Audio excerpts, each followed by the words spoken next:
Hello Sagittarius, for today's video, let's do a love reading for you. Tingnan natin kung kumusta ang iyong love life.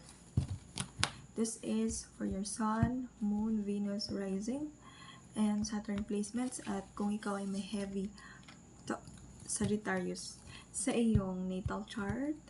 Ang video na ito might be for you. And before we proceed, gusto kong magpasalamat sa mga bagong subscribers, followers ng ating mga social media accounts, mga nag-iiwan ng kanilang energies sa pamamagitan ng pag-comment, like, and subscribe, follow. Thank you so much guys. I truly appreciate that. And yun, let's go. So gusto naman ng private sessions with me, you can book a reading sa pamamagitan ng aking TikTok accounts, ng aking email.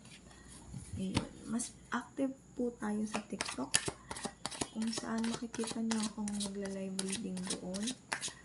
And yun, let's see kung ano ang meron sa iyong love life, Sagittarius. Intuitively, for some of you, still not over yung past person, especially if medyo matagal mo na siyang kakonect or matagal naging kayo.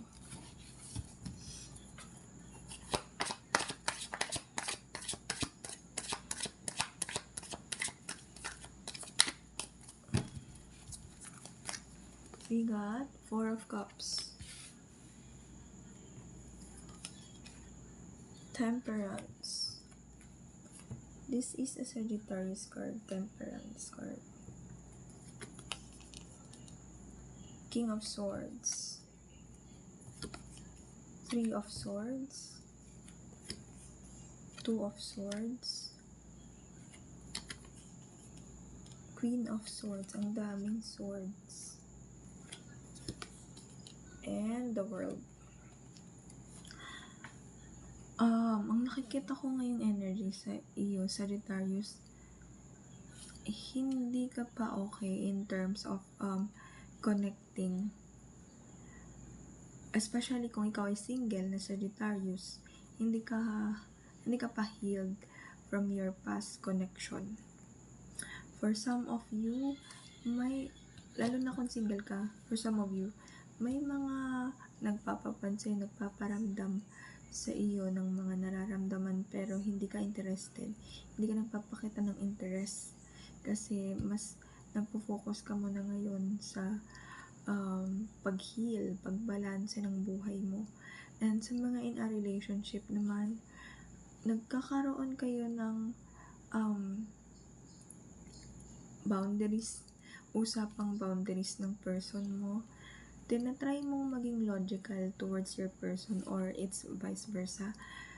And medyo hindi kayo nagkakatugma kasi pakiramdam ng person mo, you are accusing of something.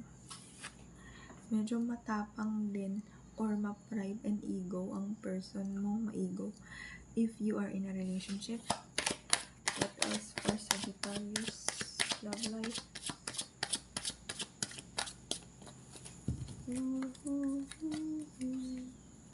Knight of Pentacles,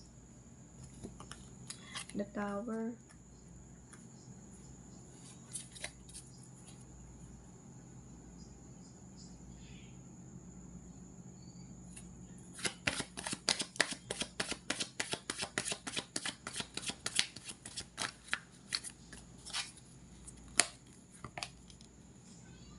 Page of Pentacles. For some of you, you are dealing with mas bata sa inyo. Queen of Swords, the Wheel of Fortune,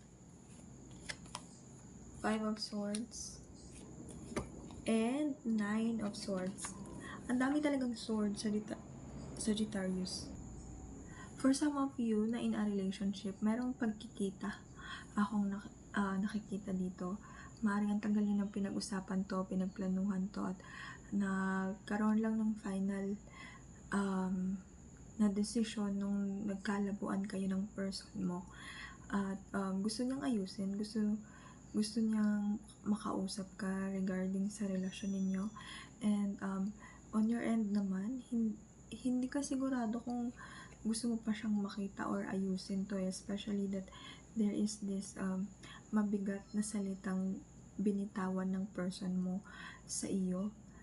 Hindi siya nawawala sa utak mo. Nag-cause sa iyo ng malalim na sugat, ng anxiety, ng pagkalito at gulo. Kaya hindi mo alam kung gusto mo pa siyang makita or gusto mo pang ayusin to in person. Undecided ka. And for some naman, kung single ka, mabagal ang usad ng love life mo kasi you are blocking the energy of love. Itinutuon mo sa ibang energy ang love energy mo. For some of you, meron ka pang galit and sakit na nararamdaman from your past kasi hindi ka naging totoo sa iyong nararamdaman. Pwedeng sinabi mo sa kanya na okay lang yun, pero deep inside, bumabagabag pa rin naman sa'yo yung nagawa niya sa'yo at hindi ka nagpakatotoo sa sarili mo. For singles, ganun din ang nakikita ko. Mabagal ang usad ng love. Medyo nalilito ka din, especially kung may kausap ka, kung pagbibigyan mo siya or not. And I can see that wag mo munang pagbigyan, maging honest ka sa nararamdaman mo sa person na to. Kailangan buo ka na, or hindi naman totally healed, pero at least klaro na sa'yo na gusto mo siyang papasukin na sa buhay mo. What else?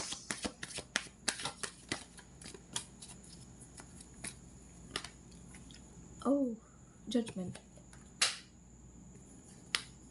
Ace of Swords, Three of Cups,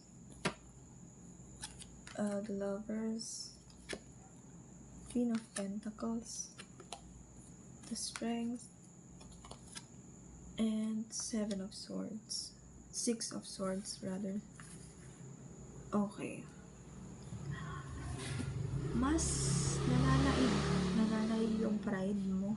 And kung in a relationship ka, mas nakakaramdam ka ng selos sa mga kaibigan ng partner mo kasi pinaprioritize niya yung mga kaibigan niya kaysa sa relationship ninyo, lalo na kung dumaraan kayo sa matinding pagsubok. And for singles naman, meron akong magandang energy na nakikita na after mong buksan ng buo yung puso mong, mahil na ito yung puso mo, magkakaroon ka na ng enough courage to take the risk para umusog na doon sa mas kalmadong energy ng love. And for those who are in a relationship, namamayani yung pride and ego. Kaya imbes na ayusin to and magkakaroon ng separation dito, iba may sumbatan pa. Ang iba naman, I can see for some of you block sa social media, sa messaging app.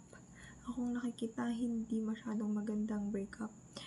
And I can also see for some here, kung makakukuha niyo ang tamang balance ng communication, emotions, at yung actions, there is this energy of mas mabuti ng ipahinga muna kaysa sa ipilit.